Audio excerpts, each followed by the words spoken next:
are you today? I'm fine. And what brings you to the clinic today? I'm here for a physical. Okay, you're here for a physical. Yes, ma'am.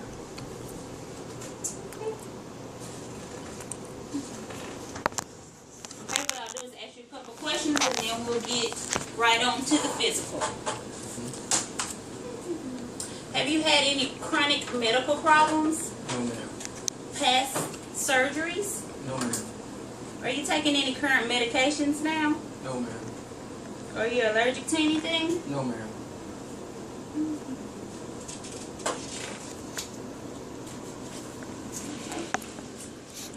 Do you smoke cigarettes? No, ma'am.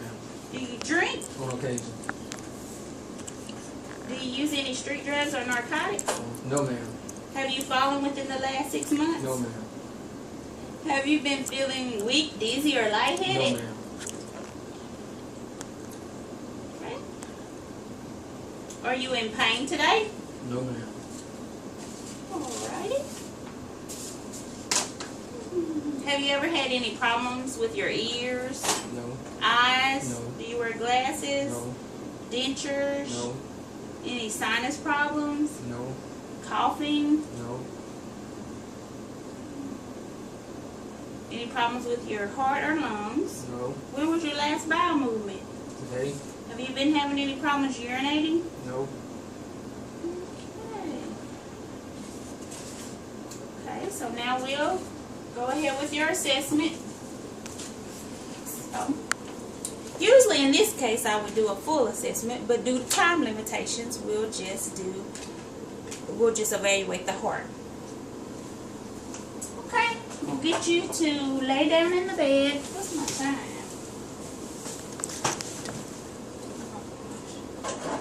Lay down in the bed.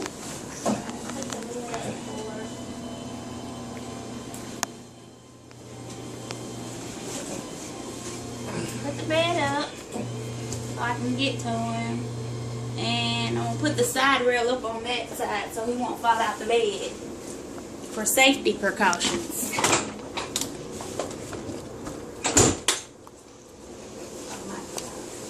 Okay, cover him up with the sheet because that's what it says in the paper. And see if it's on the paper, you have to stand on the right side. Okay, we're going to do a heart assessment. I'm going to wash my hands.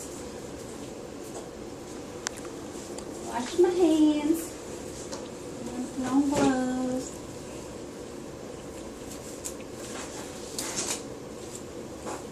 Okay.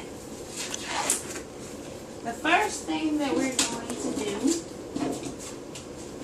is look at the, since we're evaluating the heart, we're just going to look at the overall chest and the veins.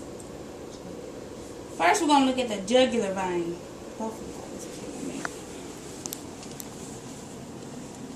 And there you go. There it is, right there, pulsating. And we look on the other side and look at the other. See everything? Okay. And then we're going to check for the jugular vein pressure. We're going to check that in centimeters.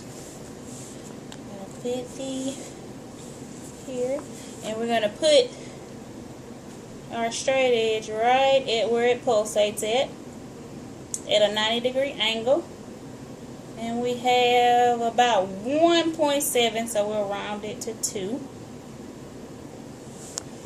Okay, and then we'll assess the carotid arteries. Turn back this way. And when assessing the carotid arteries, you never put pressure on both of them at the same time.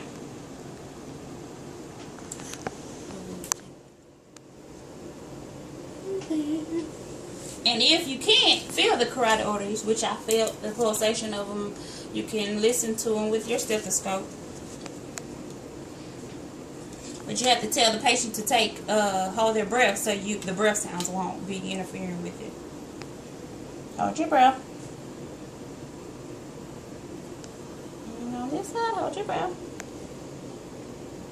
Okay. You just have 4 minutes left. Okay, and now we'll start with the heart assessment.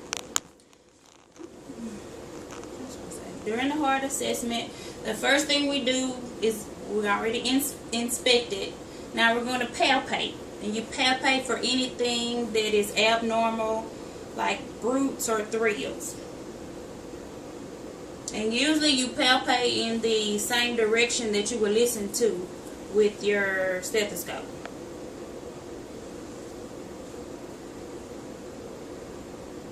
And during this time also, we're going to palpate for the apical pulse. And sometimes if you can't feel the apical pulse, you can have the patient turn to their left, and it goes up against the chest wall, and maybe you can feel it better. And it's usually in the 4th or 5th intercostal space. Okay, come back, and then after that palpation, you feel with the palm of your hands to feel for any abnormality. And you go in the same pattern that you would auscultate, but you're feeling with the palm of your hands. And usually if there's some abnormality, you'll feel it'll, at the palm of your hands, it'll feel, make it go up. No abnormalities. And then the last step is to auscultate. I'm going to listen to the heart in 6 different sections.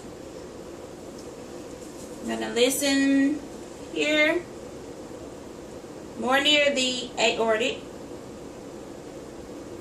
And what I'm listening for is S1 and S2, or any abnormal extra sounds. Then here near the pulmonic, listening for the lobe dub, or any extra sounds. And down. And these areas here are usually in the 2nd intercostal space. That's 4.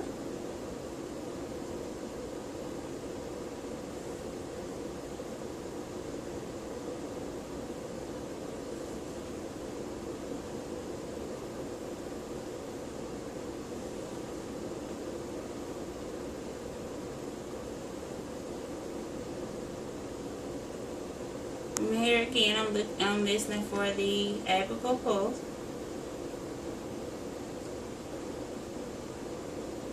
I hear it. And that's, let's see.